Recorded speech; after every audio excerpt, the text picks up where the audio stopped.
بسم اللہ الرحمن الرحیم اعوذ باللہ من الشیطان الرجیم قال تستبدلون الذي هو ادنى بالذي هو خير اهبطوا مصرا فإن لكم ما سألتم وضربت عليهم الذلة والمسكنة۔ سبق نمبر 105 ہے اور آیت نمبر 61 کی اور آیت نمبر 60 کے آخری حصے کی تفصیل اور تشریح کا بیان ہے۔ گزشتہ سبق میں جو آیت نمبر 61 ہے اس کے اندر وَإِذْ قُلْتُمْ يَا مُوسَىٰ لَن نَّصْبِرَ کے اوپر تفصیل بیان کی تھی۔ آخر میں مِن بَقْلِهَا وَقِثَّائِهَا وَفُومِهَا اس کی کچھ مختصر تفصیل یہ ہے کہ بقل سے مراد سبزیاں ہیں اور ہر قسم کے سلاد اور سبزی چٹنی وغیرہ اس میں سب داخل ہے، اور قِثَّائِهَا سے مراد کھیرے اور لمبی قسم کی جو ککڑی ہوتی ہے وہ جو کچی بھی کھائی جاتی ہے، اور فومہا سے تھوم مراد ہے کیونکہ دوسری قرأت کے اندر سوم کا لفظ ہے، بعد نے اس کو گندم کے ساتھ تعبیر کیا ہے، لیکن تھوم والی معنی جو ہے یہ زیادہ راجح ہے۔ وعدسیاں چھوٹی اور بڑی دالیں، اب بھی عرب میں اس کو عدس عام دانوں کو کہا جاتا ہے۔ وبصلہا پیاز، تو بقل کے اندر حکمت کے اعتبار سے حکیمانہ انداز سے سوال ان کا جو جواب سوال کیا گیا ہے۔ بقل جو سبزیاں اس میں گرمی بھی ہے، سردی بھی ہے، اور خشکی بھی ہے، تری بھی ہے، ہر قسم کا مزاج ہے، جبکہ قِثَّائِهَا جو کھیرا اور ککڑی ہے یہ بارد رطب ہے، مانا سردی ہے اور اس میں تری ہے، تو جس کے معدے میں بہت گرمی ہو تو یہ اس کے لیے نقصان دہ ہے، معدہ خراب ہوتا ہے، پیچس لگ جاتا ہے۔ اور فومہا جو تھوم ہے یہ ہار یابس یعنی گرم خشک ہے، گرمی بھی اور ساتھ ساتھ اس میں خشکی پائی جاتی ہے۔ اور عدسیاں جو دالیں ہیں یہ بارد یابس ہیں، ٹھنڈی ہے دالیں، گرم نہیں ہے، لیکن یہ ہے کہ اس میں خشکی ہے،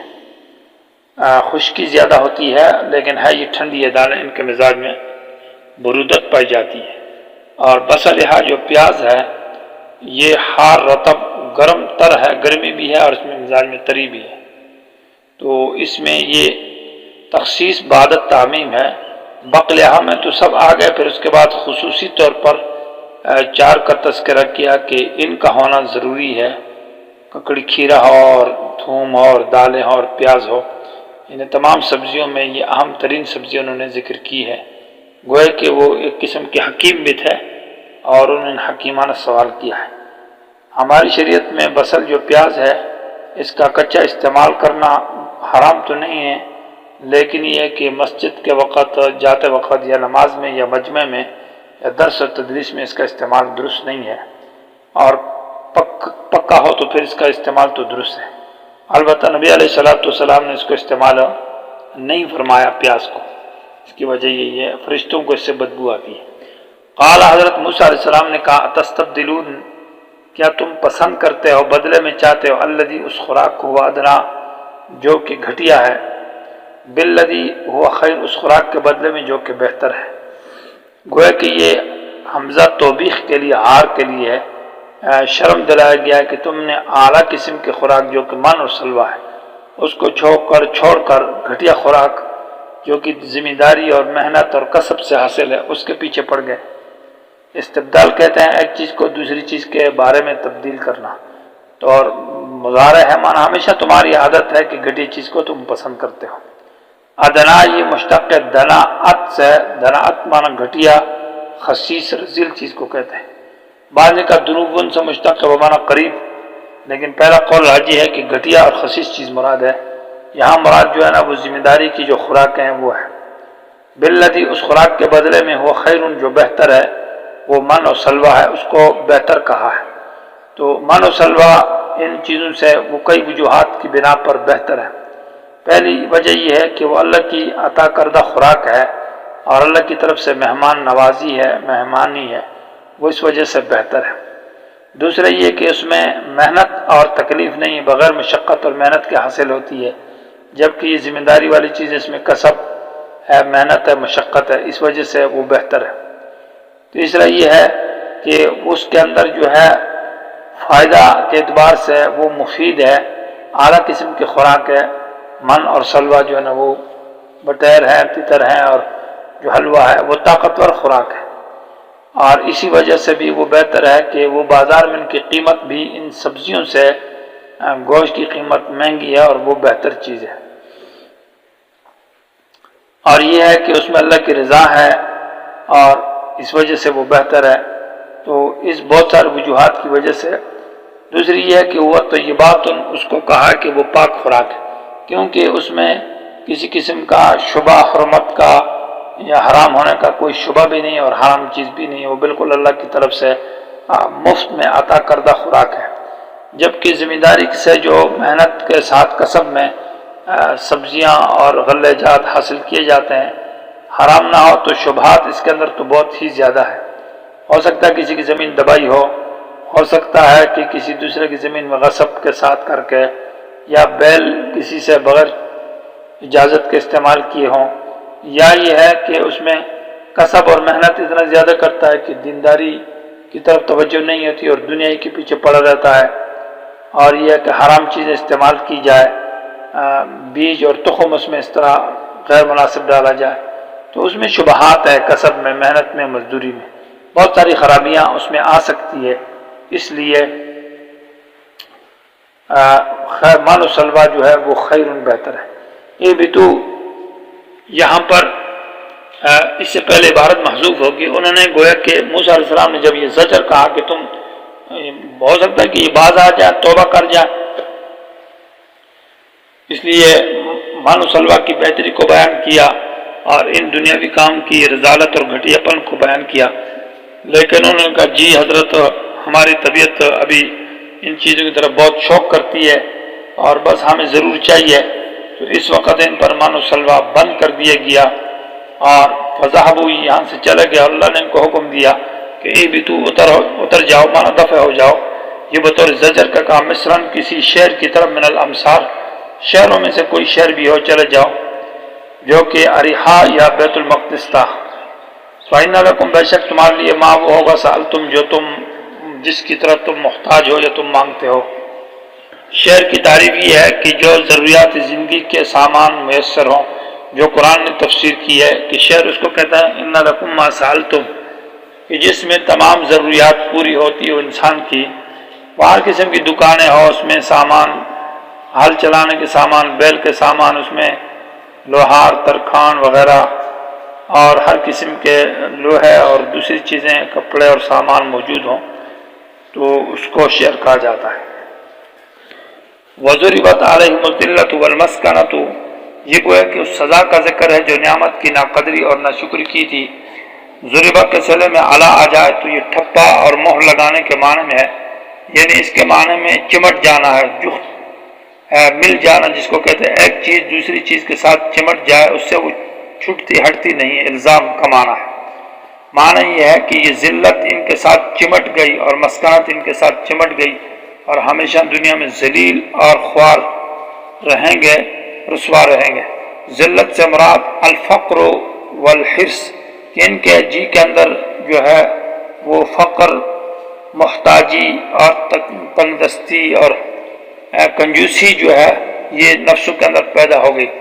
کہ بظاہر میں اگرچہ بہت بڑے مالدار ہیں، کروڑ پتی ہیں، لیکن ان کی عادت جو ہے نا وہ کنجوسی والی ہے، اور اس کے اندر جو ہے نا فقر، احتیاج پایا جاتا ہے، محتاجی پائی جاتی ہے، اور وہ لاچاری قسم کی جس کو ہے وہ اس کے اندر پائی جاتی ہے۔ اور مسکنت کا معنی ظاہری جو ہے ظاہری حال اس کے ٹھیک نہیں ہے، مطلب یہ ہے کہ وہ ظاہری حال میں پرانے پھٹے کپڑے اور پرانے جسم اور چہرہ خراب تو ظاہری طور پر برے لگیں، اس کو مسکنت کہا جاتا ہے۔ یہ یہودیوں کو پر یہ مہر لگ گئی، ضربت معنی ٹھاپا لگایا گیا ان پر، ذلت، محتاجی، تنگ دستی کا ٹھاپا، اور والمسکنت لاچاری اور غریبی کا اور بدحالی کا مہر ان کو پر لگ گئی۔ اب بھی یہودی اگرچہ بہت بڑے مالدار ہے، لیکن ان کے اندر یہ خرابی پائی جاتی ہے کہ حرص اور لالچ بھی ہے، اور ظاہری ان کا لباس اٹھنا بیٹھنا بھی ٹھیک نہیں ہے۔ اس سے تو یہ معلوم ہوتا ہے کہ ذمہ داری کا کام میں پھر ذلت اور رسوائی ہے۔ تو اس پر ایک حدیث بھی حضرت ابو امامہ کی حدیث ہے کہ وہ ایک صحابی کے گھر میں گئے تو اس میں سامان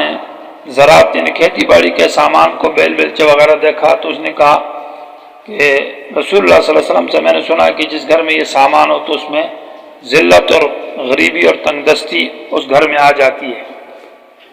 اس کا مطلب یہ ہے کہ جس آدمی ذمہ داری ایسے طریقے سے کرے کہ اس میں دین رہ جائے اور دین سے وہ دور کر دے، انسان کو غافل کر دے، تو پھر تو وہ ذلت اور مسکنت ہوگی۔ لیکن ہاں اگر دین کے لیے رکاوٹ نہ بنے اور دین کو ساتھ آگے رکھے، ترجیح دے، تو پھر نہیں ہے، پھر جائز ہے اور یہ بہتر شعبہ ہے۔ لیکن یہ ہے کہ اتنی ذمہ داری کہ اس میں نماز رہ جائے اور دینداری رہ جائے تو یہ ذلت اور مسکنت کا سبب ہے، جیسے آیت سے بھی معلوم ہوتا ہے اور حدیث ابی امامہ سے بھی معلوم ہے۔ اور یہودیوں کے اندر یہ صفت پائی جا رہی ہے۔ بعد میں ذلت سے وہ جزیہ مراد لیا ہے کہ حضرت عمر کے دور میں اور بعد میں گوئے کی ایک پیشن گوئی ہوگی پھر جو بعد میں ان پر یہ ذلت مسلط ہوئی ہے۔ وباءوا بغضب من اللہ، اور لوٹے اللہ کے غضب کے ساتھ، اللہ کی طرف سے جو ان کے اوپر بہت بڑا قہر و غضب تھا۔ باؤ کا معنی رجعو کو ہے کہ آدمی کسی کام کے لیے چلا جائے اور واپس سے خیر کے لیے جائے اور ادھر سے عذاب لے کر آئے، تو یہ گئے لیکن جب واپس آئے تو جب واپسی کے ساتھ آئے تو اللہ کا قہر و غضب تھا، کفر تھا، شرک تھا، گناہ لے کر آئے، نقصان کے ساتھ لوٹے۔ اور باؤ کا معنی استحقوا بامن، حقدار بن گئے اللہ کی ناراضگی کے، گویا کہ ایک سزا تم کو یہ ملے کہ ضربت علیہم الذلۃ والمسکنہ، اور دوسری سزا یہ کہ اللہ کی ناراضگی، اللہ کا قہر و غضب، اللہ کا عذاب، اور ایک عذاب بھی نہیں ہے بلکہ اس کے کئی عذاب ملے ان کو کہ اس کی وجہ سے کفر بالآیات، آیات سے انکار ہوا اور قتل انبیاء ہوا اور عصیان اور نافرمانی کرتے رہے، تو گناہ بھی ان کے اندر مستمر رہے تو سزا بھی مستمر رہی، ہمیشہ گناہ بڑھتے گئے اور سزا بھی بڑھتی گئی ہے۔ وباء، اور یہ لوٹے بغضب، اللہ کی ناراضگی، اللہ کا قہر و غضب من اللہ جو اللہ کی طرف سے تھا۔ ذالک بما انہم، ذالک یہ غضب کی طرف، یہ غضب جو اللہ کا یہ کیوں ہے، یہ ذالک اس میں اشارہ غضب کی طرف لوٹ رہا ہے، یہ اس وجہ سے کہ کانوا یکفرون بآیات اللہ، اللہ کی آیات کا انکار کرتے تھے۔ آیات اللہ سے مراد یا تورات ہے یا قرآن ہے، یا آیت اللہ سے مراد تورات کی بعض آیات ہے جو توحید اور نبی علیہ السلام کی صفات ہے، اور زیادہ راجح قول بھی یہی ہے کہ بعض آیات جو توحید تھی یا نبی علیہ السلام کی صفات تھی ان سے انکار کرتے تھے۔ تو کانوا یکفرون بآیات اللہ، اللہ کی آیات جو تورات میں یا قرآن میں یا جو بھی منزل باتیں ہیں اس سے انکار کرنے لگے، اور کانا مضارع پر داخل ہے تو استمرار کا معنی دیتا ہے، ہمیشہ ان کے اندر یہ انکار پیدا ہو گیا، یکفرون بآیات اللہ۔ دوسری بات یہ ہے کہ یہاں یکفرون کا یہ معنی نہیں ہے کہ انکار کریں بلکہ نفس سے عمل نہ کرنا، آیات توحید کے اوپر، آیات ایمان کے اوپر انسان عمل نہ کرے تو وہ کافر ہو جاتا ہے۔